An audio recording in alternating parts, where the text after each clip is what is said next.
नमस्कार दोस्तों, आपका स्वागत है inspire to rise YouTube channel की एक और अमूल्य ज्ञान से भरी वीडियो में। दोस्तों, एक बार एक भिखारी अपने जीवन से परेशान हो चुका था क्योंकि उसे अपने जीवन को चलाने के लिए भीख मांगना पड़ता था। उसे हर एक चीज़ के लिए भीख मांगना पड़ता था। इस बात को लेकर वह बहुत दुखी रहता, दिन भर यही सोचता कि उसके जीवन में बदलाव कैसे आएगा। यह सोचकर वह निराश हो जाता। वह हर दिन यह देखता कि बहुत सारे निराश लोग, आंखों में आंसू लिए लोग और विभिन्न चिंताओं से परेशान लोग गौतम बुद्ध की तरफ जाते और वापस लौटते समय वह बहुत खुशी दिखाई देते। वह भिखारी यह नहीं समझ पा रहा था कि गौतम बुद्ध उनके साथ ऐसा क्या करते थे कि वे बेहद खुश हो जाते थे। वापस लौटते समय ना लोगों के हाथ में ढेर सारे पैसे होते, ना ही सोना चांदी। तो फिर ऐसा क्या होता था कि लोग बुद्ध के पास से लौटते वक्त इतने खुश हो जाते थे। यह सब सोचकर वह भिखारी भी निर्णय लेता है कि वह भी महात्मा बुद्ध के पास जाएगा और देखेगा कि वहाँ ऐसा क्या हो रहा है कि दुखी लोग उनके पास जाकर इतने खुश हो जाते हैं। वह बुद्ध से मिलने के लिए उनके पास चल पड़ा जहाँ बुद्ध मौजूद थे। वहाँ बहुत लंबी लाइन लगी हुई थी। वह भिखारी भी लाइन में लगकर अपनी बारी का इंतज़ार करने लगा। देखते ही देखते उसकी बारी आ गई। उसने बुद्ध से कहा, बुद्ध, मैं बहुत गरीब हूँ, मेरे पास कुछ भी नहीं है। मुझे अपने जीवन जीने के लिए दूसरों से भीख मांगनी पड़ती है। अब आप ही बताइए कि मैं अपने जीवन को बेहतर किस तरह कर सकता हूँ। यह सब सुनकर बुद्ध ने कहा, तुम गरीब नहीं हो, तुम्हें ऐसा लगता है क्योंकि आज तक तुमने कभी किसी के लिए कुछ नहीं किया। तुमने कभी किसी को दान नहीं दिया। तुमने दूसरों के लिए कुछ भी नहीं किया।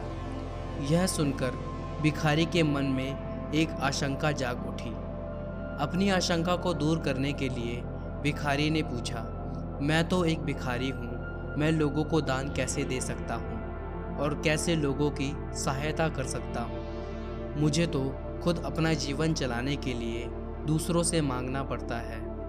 यह सब सुनने के बाद गौतम बुद्ध थोड़ी देर तक चुप रहे और फिर उससे बोले, तुम्हारे पास हाथ है जिसे तुम लोगों की सेवा में लगा सकते हो और दूसरों का भला कर सकते हो। इसके अलावा तुम्हारे पास मुंह है जिसे तुम लोगों से अच्छी अच्छी बातें कर सकते हो और दूसरों का हौसला बढ़ा सकते हो। यह सब करके भी तुम दूसरों की सहायता कर सकते हो। ज़रूरी नहीं है कि दान सिर्फ पैसे से ही किया जाए। हम चाहे तो अपनी शिक्षा का भी दान कर सकते हैं, चाहे तो अन्न का भी दान कर सकते हैं। ऊपर वाले ने अगर किसी को अच्छा शरीर भी दिया है तो वह गरीब नहीं है, बस उसका दिमाग गरीब है। उसे इस विचार से हटाकर दूसरों की सेवा में लगाना चाहिए। बुद्ध की यह बात सुनने के बाद वह भिखारी बहुत ही ज़्यादा खुश हो गया और अब उसका मन भी संतुष्ट था। उसने वहीं बुद्ध के सामने निर्णय लिया कि आज के बाद वह भीख मांगना छोड़ देगा और कुछ ना कुछ अच्छा काम करेगा। दोस्तों, हम सब इस बात की चिंता में समय बर्बाद करते हैं कि हम गरीब हैं, लेकिन यह सत्य नहीं है। सत्य तो यह है कि जब तक हमारा शरीर पूरी तरह से बेहतर है तो हम उसका उपयोग कर आगे बढ़ सकते हैं, खुद के जीवन को बेहतर बना सकते हैं। अगर कोई व्यक्ति सिर्फ अपनी गरीबी पर ध्यान दे और उसे बदलने की कोशिश ना करे तो वह मूर्ख है। इसके अलावा हमें इस कहानी से यह सीख मिलती है कि दान सिर्फ धन का ही नहीं, शिक्षा, विचारों का भी हो सकता है।